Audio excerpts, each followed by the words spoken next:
Channel Brijendra education में आज हम हिस्ट्री की एक और नई वीडियो लेकर आए हैं। इससे पहले हमने प्राचीन भारत में विदेशी यात्रियों का विवरण पढ़ रहे थे।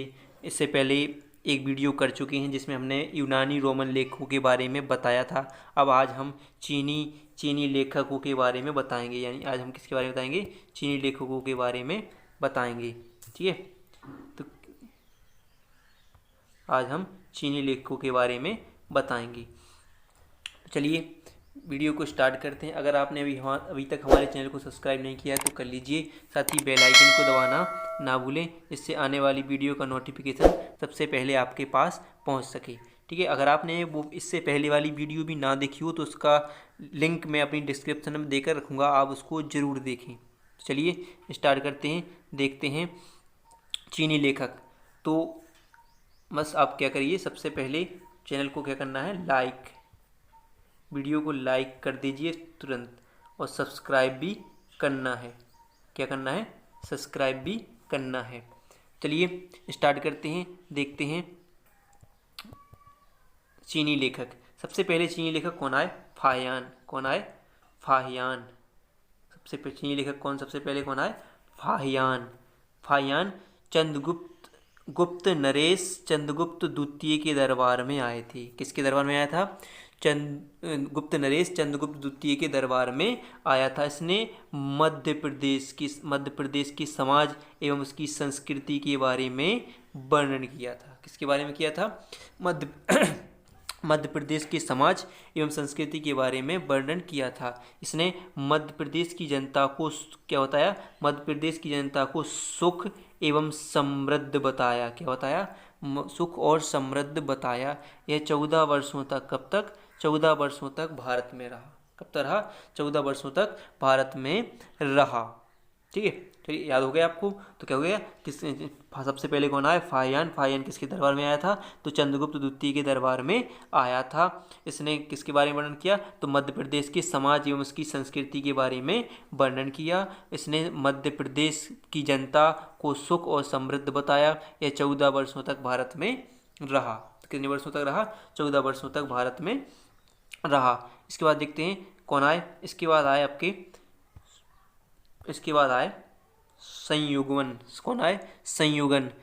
यह कब आए थे? यह 1518 ईस्वी में भारत आए। कब आए? भारत आया। कब से आया? 518 ईस्वी में भारत आया। इसने 3 वर्षों की यात्रा क्या की? 3 वर्षों की यात्रा में बौद्ध धर्म की प्राप्तियां एकत्रित की, यानी बौद्ध धर्म के बारे में जाना। कितने में? इसने कितनी वर्षों की यात्रा की? 3 वर्षों की यात्रा की। उसने क्या की? बौद्ध धर्म की प्राप्तियां एकत्रित की। इसके बाद अगला देखते हैं। इसके बाद आए आपके हैंसांग। कौन आए? हैंसांग आए। ठीक है, चलिए देखते हैं हैंसांग के बारे में। ठीक है, हैंसांग को देखते हैं। जब तक हम क्या करें, थोड़ा इसको मिटा लें, फिर देखते हैं हैंसांग के बारे में। हैंसांग को देखते हैं, ये लिखा हुआ मिटा लें सबसे पहले। चलिए तो देखते हैं हैंसांग कब आए?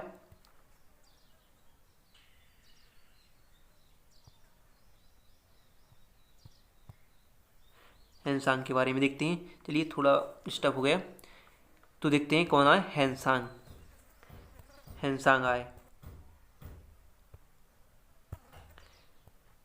तीसरे कौन आए? हैंसांग। यह किसके शासनकाल में आए? तो यह हर्षवर्धन। किसके शासनकाल में आए? हर्षवर्धन के शासनकाल में आया था। किसके शासनकाल में? हर्षवर्धन के शासनकाल में आया था। अगर आपको वीडियो अच्छी लग रही हो तो लाइक ज़रूर कीजिएगा। ठीक है, जब तो मज़ा आएगा यार पढ़ाने में। ठीक है, तो अगला देखते हैं हैंसांग कब आए? हैंसांग आया कब? 629 ईस्वी में चीन से कब भारतवर्ष के लिए प्रस्थान किया? कब किया गया? इसने 629 ईस्वी में चीन से भारतवर्ष के लिए प्रस्थान किया। कब किया?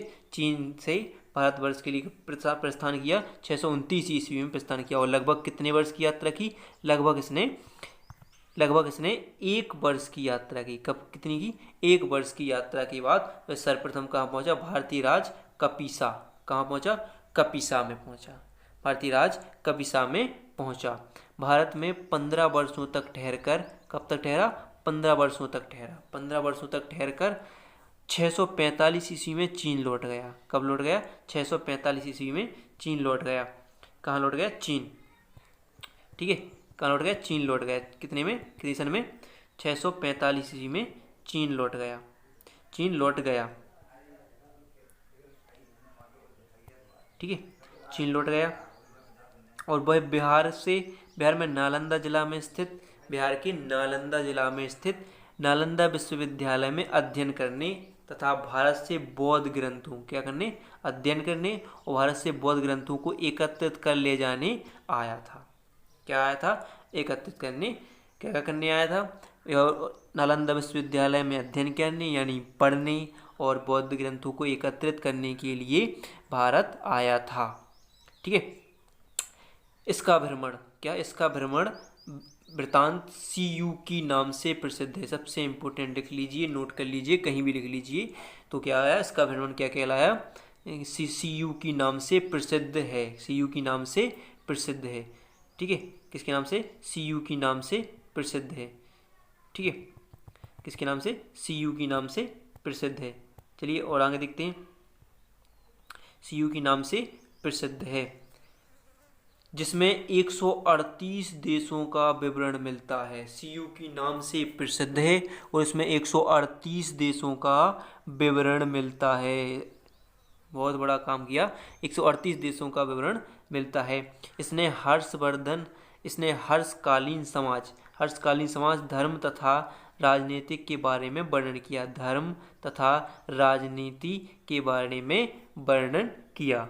ठीक है, धर्म तथा राजनीति के बारे में वर्णन किया। अब और देखते हैं आगे, थोड़ा और आगे देखते हैं और क्या क्या किया इसने। वर्णन किया, बारे में वर्णन किया। इसके अनुसार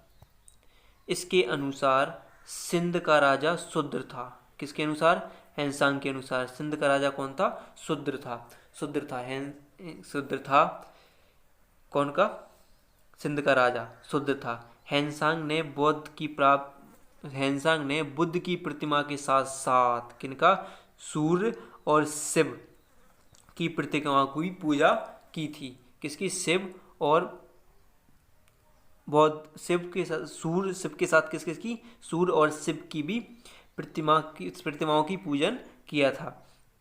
ठीक है, चलिए थोड़ा और आगे देखते हैं।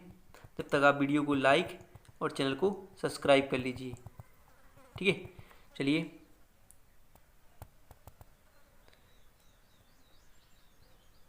और देखते हैं।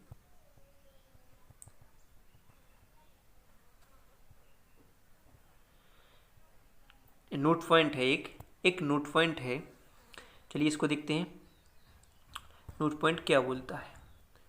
नोट पॉइंट है, हैनसांग के अध्ययन के समय नालंदा विश्वविद्यालय के कुलपति आचार्य शीलभद्र थे। कौन थे? आचार्य शीलभद्र थे। जब हैनसांग पढ़ रहा था यानी हैनसांग अध्ययन कर रहा था तो समय नालंदा विश्वविद्यालय के कुलपति कौन थे? आचार्य शीलचंद थे। आचार्य शीलचंद थे। इस विश्वविद्यालय से बौद्ध दर्शन के लिए प्रसिद्ध था। क्या है? यह विश्वविद्यालय किसके लिए प्रसिद्ध था?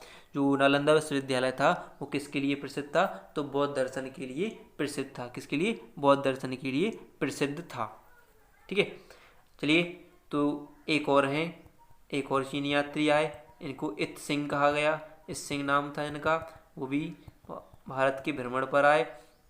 चलिए तो देखते हैं, उनके लिए भी हम जानते हैं, थोड़े उनके बारे में भी हम देखते हैं। इत सिंह, ठीक है, इत सिंह को देखते हैं। एक पेन बदल लें हम, थोड़ा इस सिंह को नए तरीके से देखेंगे। तो इस सिंह एक कौन सी? 7वीं शताब्दी के अंत में भारत आया था। कब आया था? 7वीं शताब्दी के अंत में भारत आया था। इसने अपने विवरण में नालंदा विश्वविद्यालय, क्या? इसने अपने विवरण में नालंदा विश्वविद्यालय, विक्रमशिला विश्वविद्यालय तथा अपने समय में भारत का वर्णन किया। अपने समय में भारत का वर्णन किया। ठीक है, क्या है? 7वीं शताब्दी में अंत में आया। इसने किनके बारे में वर्णन किया? नालंदा विश्वविद्यालय, विक्रमशिला विश्वविद्यालय और तथा अपने समय के भारत का वर्णन किया। अपने समय के भारत का वर्णन किया। ठीक है, तो चलिए अब पढ़ते हैं, एक और है, हाँ चलिए देखते हैं अरबी लेखक। अब हमने क्या पढ़ लिए, चीनी लेखक पढ़ लिए, अब देखते हैं हम अरबी लेखक। ठीक है, अरबी लेखक के बारे में जानेंगे।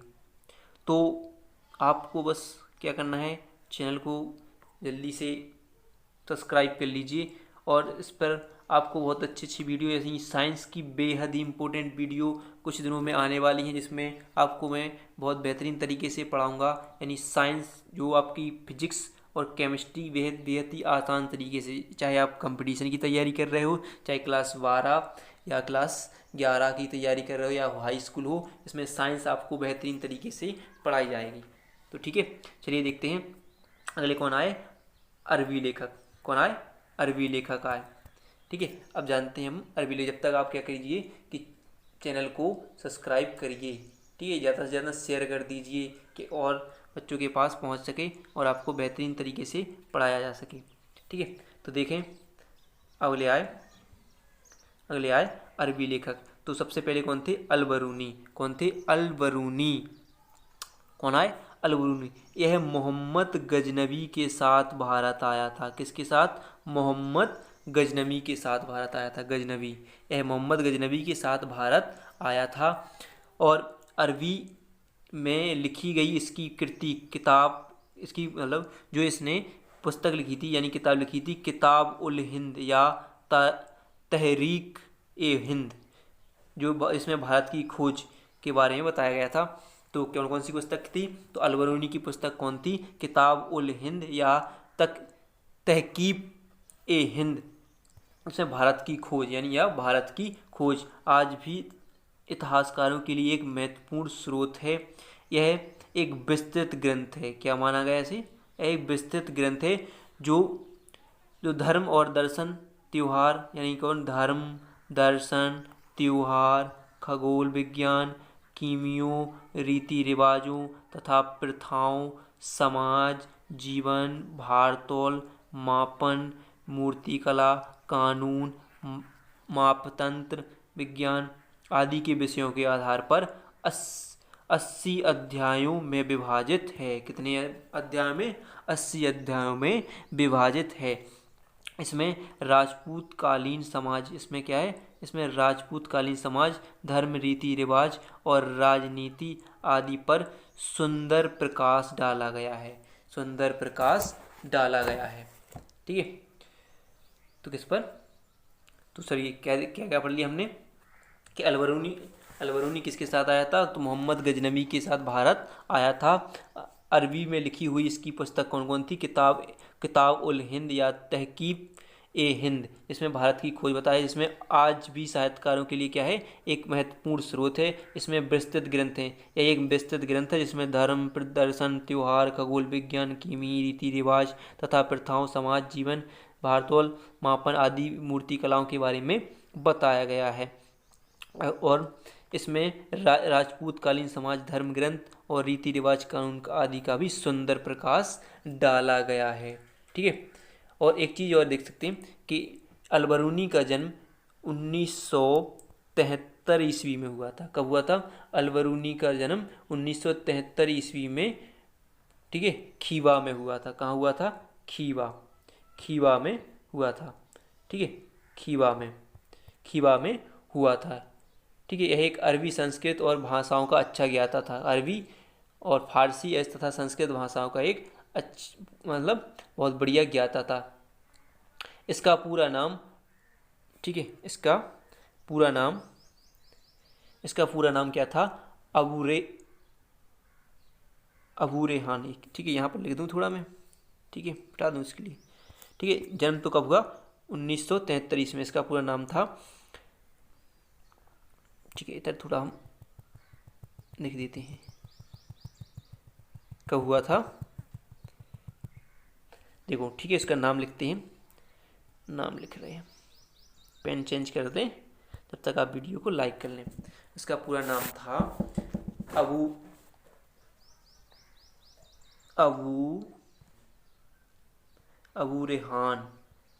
अबू रेहान मोहम्मद मोहम्मद अबू रेहान मोहम्मद इब्द अहमद ठीक है। क्या था? इब्द अहमद अलबरूनी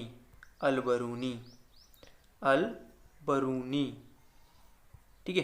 क्या था? इब्द रेहान मोहम्मद इब्द अहमद अलबरूनी इसका पूरा नाम था। ठीक है। किसका नाम था? अलबरूनी का क्या नाम था? ठीक है। तो आपने नाम पढ़ लिया इसका। क्या नाम था? मोहम्मद यानी अबू रेहान मोहम्मद इब्द अहमद अलबरूनी इसका पूरा नाम था। ठीक है। तो चलिए आगे देखते हैं थोड़ा और। आप इब्न बतूता, अगले कौन आए? Ibn Battuta. ठीक है। अगले कौन आए? Ibn Battuta. अगले आए इब्न बतूता। चलिए इब्न बतूता को देखते हैं। ठीक है। तो आप तो काम करते जाइए, अपना वीडियो को लाइक कर दीजिए, ज़्यादा से ज़्यादा शेयर कर दीजिए अगर आपको मज़ा आ रहा हो तो। ठीक है। इब्न बतूता इसके द्वारा अरबी भाषाओं में लिखा गया उसका यात्रा वृत्तांत रिहाला था। क्या था? रिहाला था। किसने लिखा? इब्न बतूता ने क्या अरबी भाषा में क्या लिखा था? एक यात्रा वृत्तांत लिखा जिसका नाम था रिहाला कहा जाता। 14वीं शताब्दी में भारत उपमहाद्वीप के सामाजिक तथा सांस्कृतिक जीवन के विषय में बहुत ही प्रचुर था। किसके जब बारे में था? वो उपमहाद्वीपों के सामाजिक और सांस्कृतिक जीवन के विषय में बहुत महत्वपूर्ण था, यानी प्रचुर था। ये प्रचुर तथा सबसे रोचक जानकारी देता था। 1333 ईस्वी में, कब? 1333 ईस्वी में दिल्ली पहुंचने पर इसकी विद्वता से प्रभावित होकर सुल्तान मोहम्मद बिन तुगलक ने इसे दिल्ली का, ठीक है, क्या किया? कौन मिल गया निकलाने? कौन सी मिली? मोहम्मद बिन तुगलक ने इसे, ठीक है, मोहम्मद तुगलक ने इसे दिल्ली का क्या बना दिया? काजी बना दिया, और या न्यायाधीश भी नियुक्त कर दिया। किसने कर दिया? मोहम्मद बिन तुगलक ने। किसे? इब्न बतूता को। किससे प्रभावित होकर? उसकी विद्वता से प्रभावित होकर उसे क्या बना दिया गया? काजी या न्यायाधीश बोलते हैं, नियुक्त कर दिया। कहाँ का? दिल्ली का काजी। कहाँ का? दिल्ली का काजी नियुक्त कर दिया। ठीक है। चलिए तो अगला और देखते हैं। अब देखते हैं अन्य लेखक। और भी लेखक थे जो, जिन्हें क्या बोले, अन्य लेखक और भी आए, उनके बारे में जानते हैं। तो एक आए तारानाथ। सबसे पहले कौन आए? तारानाथ। यह एक तिब्बती लेखक था। कौन था? तिब्बतीय लेखक था। कौन था? तिब्बतीय लेखक। इसने कंग्यूर तथा तंग्यूर नामक ग्रंथ की रचना की। इसने भारतीय इतिहास के बारे में जानकारी कि जिसमें इनसे भारतीय इतिहास के बारे में जानकारी मिलती है। किसकी रचना की? इसने कंग्यूर तथा तंग्यूर नामक ग्रंथ की रचना की। इनसे भारतीय इतिहास के बारे में जानकारी मिलती है। ठीक है। चलिए एक और देखते हैं। अगले हैं मार्को पोलो। ठीक है। मार्को पोलो यह 13वीं शताब्दी के अंत में पांड्य देश की यात्रा, किसकी? पांड्य देश की यात्रा पर आया था। इसका विवरण पांड्य इतिहास के अध्ययन में उपयोगी है। इसका विवरण कैसे है? पांड्य इतिहास के अध्ययन में के लिए उपयोगी है। ठीक है। तो हमने पढ़ लिया कि सबसे पहले हमने क्या पढ़ लिया? चीनी लेखक पढ़ लिए, अरबी लेखक पढ़ लिए। ठीक है। और क्या पढ़ लिए हमने? जो भी अन्य लेखक आए थे उनके बारे में हमने जान लिया। ठीक है। चलिए बस अब अपना काम कीजिए। ठीक है। क्या करना है आपको? चैनल को लाइक, बस आपका लाइक और शेयर जरूर कीजिएगा। ठीक है। शेयर और सब्सक्राइब जरूर करें। ठीक है। ज़्यादा से ज़्यादा वीडियो को शेयर जरूर कीजिएगा। ठीक है।